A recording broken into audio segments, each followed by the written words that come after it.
Olá, seja muito bem-vindo à nossa primeira aula do curso sobre como vencer a procrastinação e aumentar a sua produtividade. E na aula de hoje nós aprenderemos o que é a procrastinação e por que ela acontece. Antes de começarmos a aprofundar esse tema, eu quero fazer duas perguntas a vocês. Vocês já deixaram de fazer algo importante porque não estavam com vontade ou porque acharam que não ia dar certo?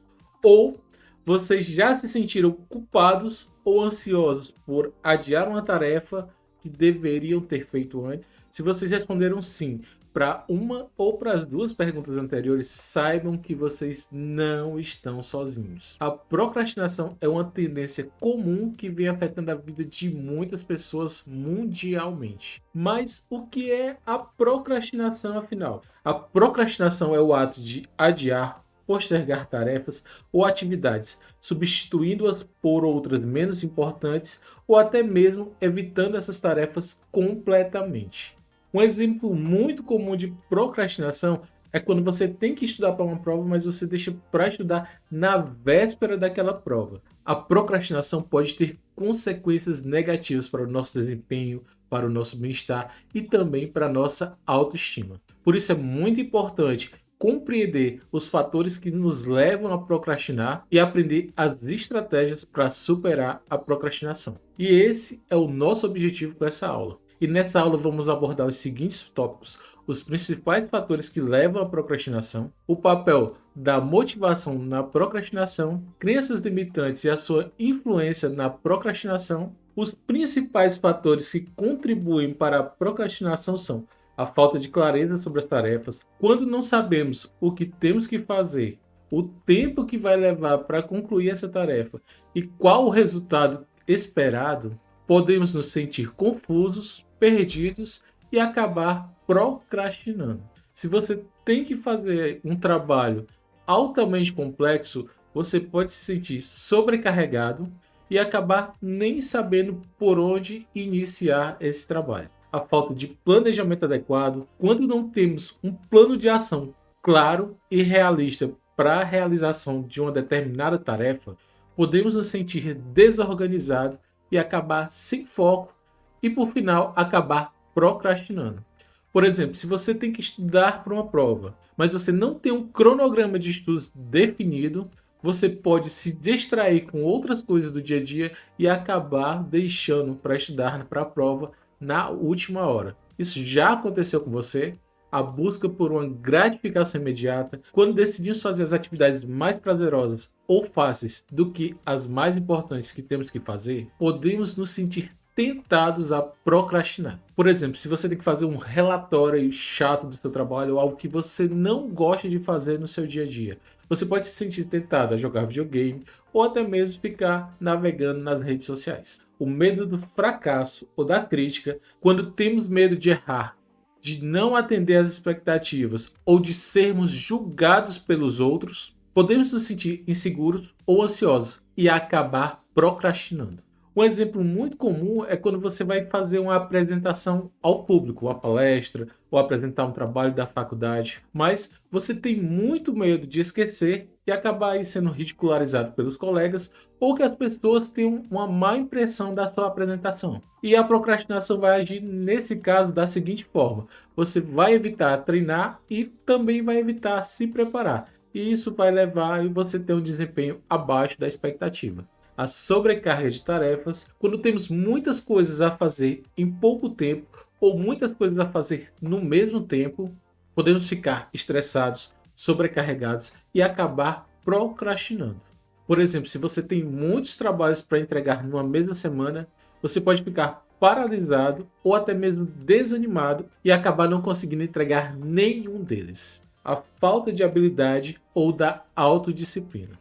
Quando não temos controle sobre nossos impulsos, nossas ações ou nossas emoções, podemos nos sentir incapazes ou desmotivados, e isso vai levar você a procrastinar. E um exemplo muito claro disso é que você sabe que tem que levantar cedo ou para desempenhar alguma tarefa, ou para fazer um trabalho importante, ou até mesmo para estudar, mas você fica deitado porque você não consegue resistir a vontade de dormir um pouco mais. Isso vai fazer você faltar à academia, ou faltar àquela aula, ou até chegar atrasado no seu trabalho. E recapitulando, esses são os principais fatores que contribuem para a procrastinação: a falta de clareza, a falta de planejamento adequado, a busca por gratidão imediata, o medo do fracasso da crítica, a sobrecarga de tarefas, a falta de habilidade ou de autodisciplina. Mas como podemos lidar com eles e vencer a procrastinação? Uma das coisas que podemos fazer é aumentar a nossa motivação para realizar tarefas, e é sobre isso que vamos falar a partir de agora no próximo tópico. A motivação é o que nos impulsiona a agir em direção aos nossos objetivos. Quando estamos motivados, sentimos mais paixão, entusiasmo e interesse pelas tarefas que temos que realizar no nosso dia a dia. Mas quando não estamos motivados, sentimos preguiça, tédio e desmotivação. Quando não estamos motivados o suficiente para realizar uma tarefa, é mais provável que adiemos ou evitaremos concluir essa tarefa. Mas o que nos motiva? Existem diferentes teorias e modelos que tentam explicar isso. Uma delas é a teoria da autodeterminação, que propõe 3 elementos básicos para a motivação: autonomia, competência e relacionamento. Autonomia. Autonomia significa sentir-se no controle da sua própria vida, podendo escolher o que fazer, como fazer e principalmente por que fazer. Quando temos autonomia, sentimos mais satisfação e comprometimento com aquelas tarefas. Já quando não temos autonomia, sentimos mais pressão e resistência a executar as tarefas. Competência significa se sentir capaz de realizar aquela tarefa, tendo as habilidades e os recursos necessários. Quando temos a competência, sentimos mais confiança e mais orgulho em fazer as tarefas do dia a dia. Já quando não temos a competência, podemos nos sentir inseguros, frustrados ou até mesmo desanimados em realizar essas tarefas. E o relacionamento significa sentir-se conectado com os outros, tendo apoio e reconhecimento pelas tarefas que você vem realizando. Quando temos relacionamento, sentimos mais pertencimento e cooperação nas tarefas. Já como não temos o relacionamento, nos sentimos isolados e gera até um clima de competição na realização das tarefas. E esses 3 elementos, a autonomia, a competência e o relacionamento, podem nos ajudar a aumentar a nossa motivação em realizar as tarefas importantes e também as tarefas mais simples do nosso dia a dia. Por exemplo, podemos aumentar a nossa autonomia escolhendo tarefas que nos interessam mais, definindo as nossas metas e as nossas recompensas e criando um ambiente de trabalho favorável para a realização dessas tarefas. Podemos aumentar a nossa competência aprendendo novas habilidades, buscando feedbacks construtivos ou nos desafiando a sair da zona de conforto. Podemos buscar aumentar o nosso relacionamento, compartilhando nossas conquistas, nossos aprendizados, nossos problemas e dificuldades com os outros, pedindo ou oferecendo ajuda e também participando de fóruns ou comunidades que tenham interesses similares com os seus. Mas nem sempre a motivação é suficiente para vencer a procrastinação. Às vezes podemos ter crenças ou pensamentos que nos impedem de agir ou que nos fazem desistir das tarefas. Mas afinal, o que são crenças?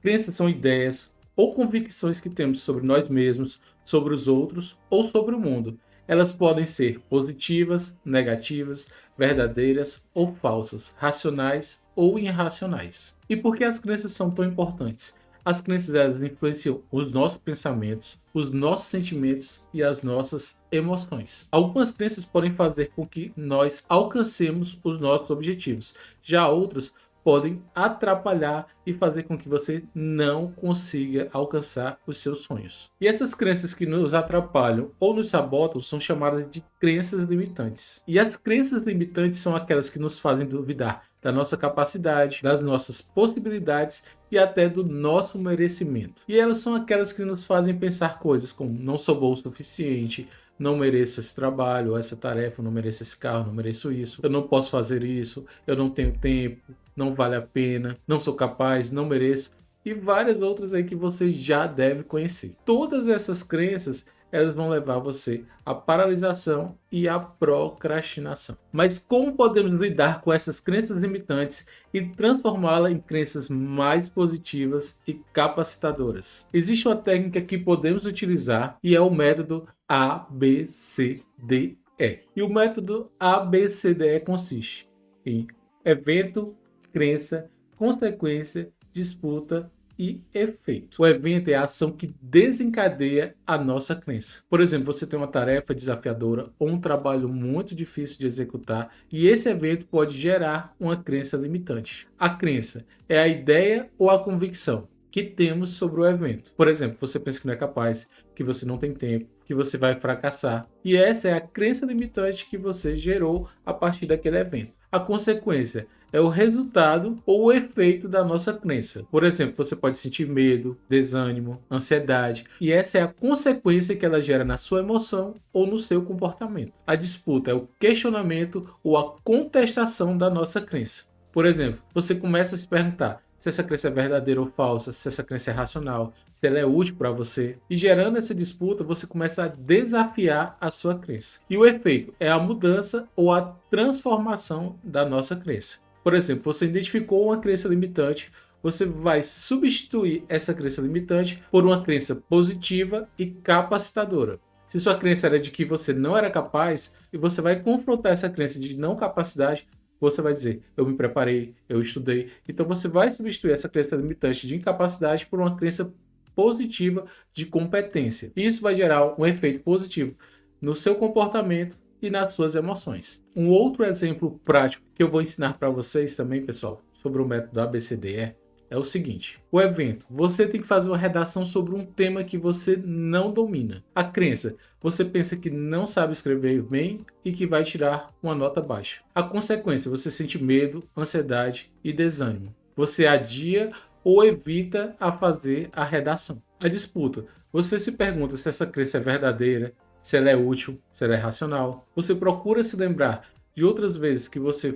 escreveu bem e foi elogiado pela sua escrita. Você reconhece que pode aprender mais sobre o tema e melhorar suas habilidades de escrita. E por fim você acaba percebendo que a crença que você tinha não estava ajudando nem aumentando a sua capacidade. O efeito: você substitui a sua crença limitante por crenças positivas e capacitadoras. Você começa a pensar que pode escrever bem e que pode tirar uma nota muito boa. Você começa a sentir confiança, motivação, entusiasmo e pega a sua caneta e começa nesse exato momento a desempenhar aí uma excelente redação. E o método ABCD é uma grande ferramenta para te ajudar a superar as crenças limitantes, a vencer a procrastinação e ter resultados muito melhores. Eu vou deixar abaixo dessa aula um link com a atividade para você fazer uma reflexão sobre como a procrastinação acontece com você. E muito obrigado. Até a próxima aula. Tchau, tchau.